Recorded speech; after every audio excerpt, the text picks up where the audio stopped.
Well, good morning, everybody. How's everybody doing today? I'm on my way to work, and I thought, well, this might be a good time to just do some video and kind of share a little bit about my journey, kind of where I'm at. And because I feel like that some of you may be on a similar journey. And so I'll give you a little update. I am just about 1 year removed from full-time youth pastoring. And I have gone through several jobs. And some of you have seen that and have seen the progressions, whether that's doing construction, driving for Grubhub, whether that's working for First Priority, any of those things. And I was talking with my wife last night. My recent journey, by the way, involves I'm heading to work because I'm driving for Jimmy John's, which they're a fine. And I always come back to, and I was telling my wife this the other night, you know, when we take steps of faith, okay, Dallas, you know, when we take steps of faith, and I told this to my wife, I said, it certainly feels like sometimes, you know, God punishes us for our faith. Like, we take a step of faith and we feel like, well, isn't God supposed to honor? But the feeling when things do not go quite the way you think they're supposed to go, it can almost feel like God is punishing you for your act of faith. And I choose to believe that God is not punishing me personally. You know, God doesn't have it in for me. But I thought of the Apostle Paul, who himself was a tent maker, somebody who did the gospel and worked other jobs to be able to share the gospel. And you know, the Apostle Paul says, and I can't remember where he says it, so feel free to chime in with the address of this. He says, but he's not ashamed of his chains. He's not ashamed of his chains. You know, he's not ashamed that he's in prison. You know, that could be in and of itself where the Apostle Paul is saying, well, listen, God turned my whole life around. He turned me from somebody who is vehemently against Christianity, and now I'm doing all these things. Why am I not having success? Why am I in this jail? Why am I being persecuted? Why am I suffering? Why am I going through all these things? And but that was not the Apostle Paul's. That was not the Apostle Paul's perspective.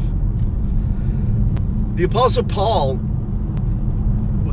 back then, I mean, people had their versions of success and so forth, of what that might mean. But I think the Apostle Paul had the right idea and says, look, I'm not ashamed of my chains. I'm not ashamed that I'm in prison for what I'm doing.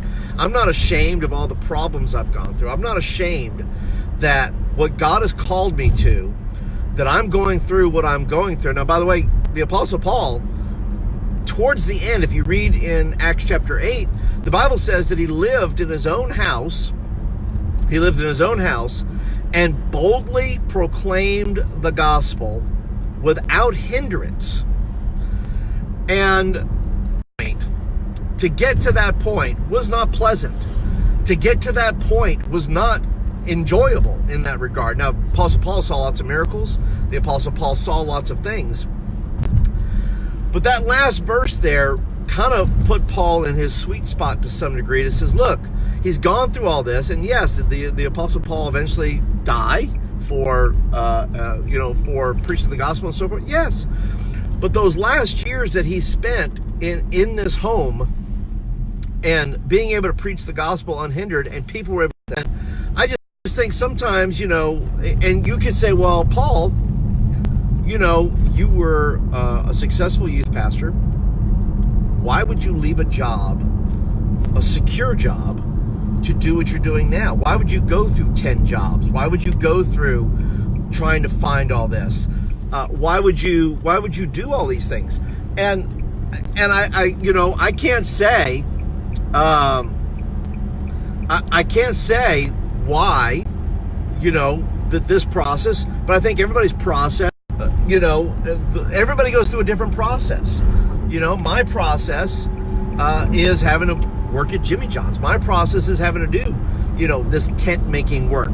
Is it always going to be that way? I don't think so. I don't think it is. I think everything is temporary. I think change happens. And so why go through this, Paul? Well, to answer the question, why would you leave a secure job? Because there's just things that burn in my heart that I can't get away from. There's things that I had somebody Facebook message me the other day, said to them to the effect, well, we don't really want our youth group to grow right now. And I'm like, what? Are you kidding me? Are you fooling with me? I don't understand that. So youth ministry in general has to change, in my opinion, in general. But I think youth pastors, youth workers need more encouragement than ever.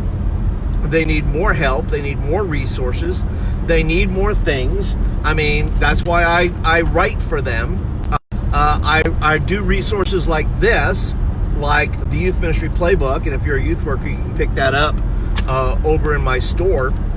You can go to thediscipleproject.net, click on store, and you can find it in there.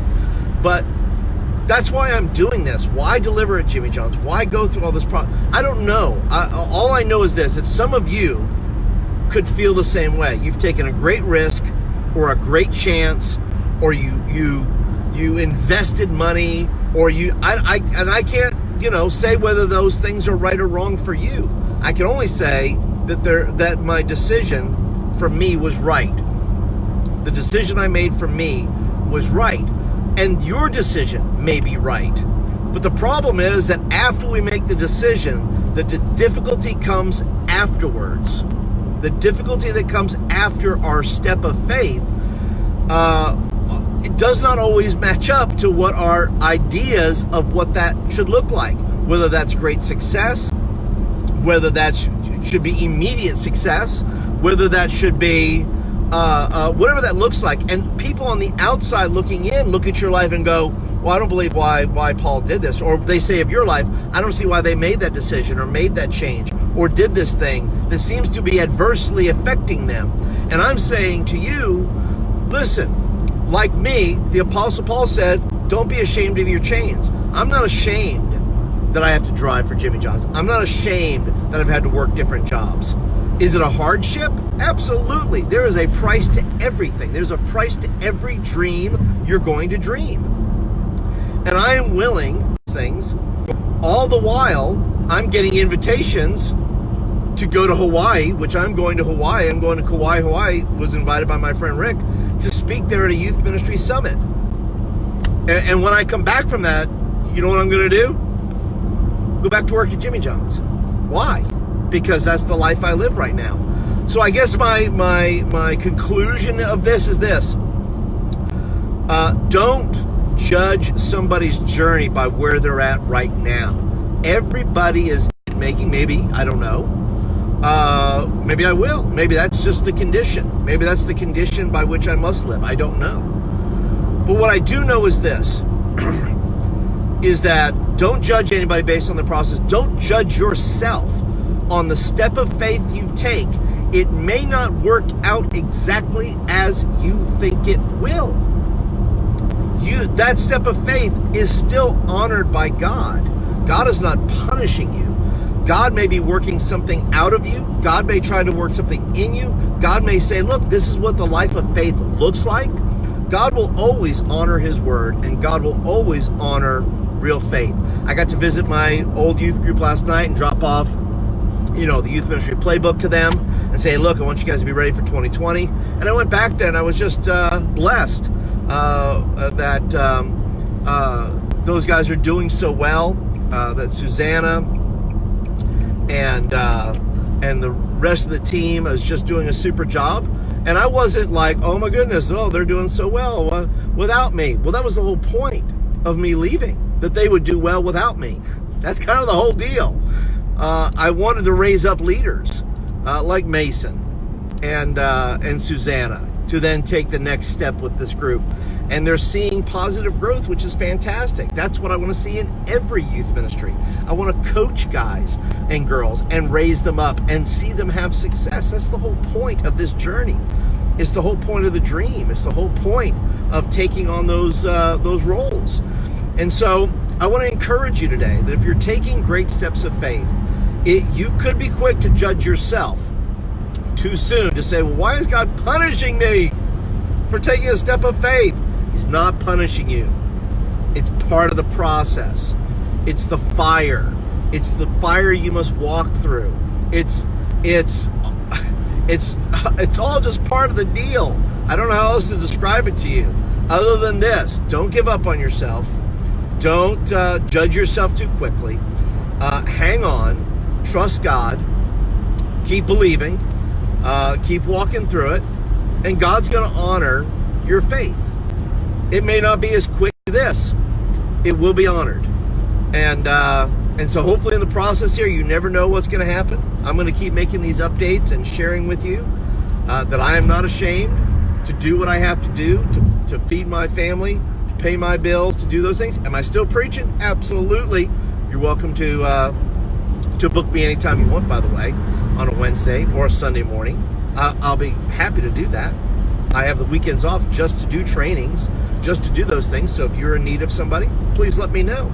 But I'm not going to be ashamed of my chains. I'm not going to be ashamed or the what do I want to say, the outcome of my faith, the short-term effects of my faith is hardship. The long-term effects of my faith, I believe, are going to be success as God sees fit to bless me with success and to give me what the abundance that He has, and that I will receive gladly. So, but that's it for today, guys. I just wanted to connect with you guys and give you kind of a life update in your heart, that wherever you're at in your process, don't judge yourself too quickly. If you're going through the fire, it's okay. The fire's there to burn stuff away. The fire is there to create, to burn away the dross, as Scripture says, to where you are then more purified, more you eliminate all the distractions or whatnot, so that you can clearly focus on what you want. So, but that's it for today, guys. I appreciate you guys hanging out. Like I said, on my way to work, gonna get there in just a little bit, and I'm gonna have a great day today. And I hope that you guys have a great day today. So, don't be ashamed of your chains. Your chains are part of the process, maybe. So, go with that. Go with God today. Have a great day, everybody. And I will catch you guys in another video. Talk to you guys later.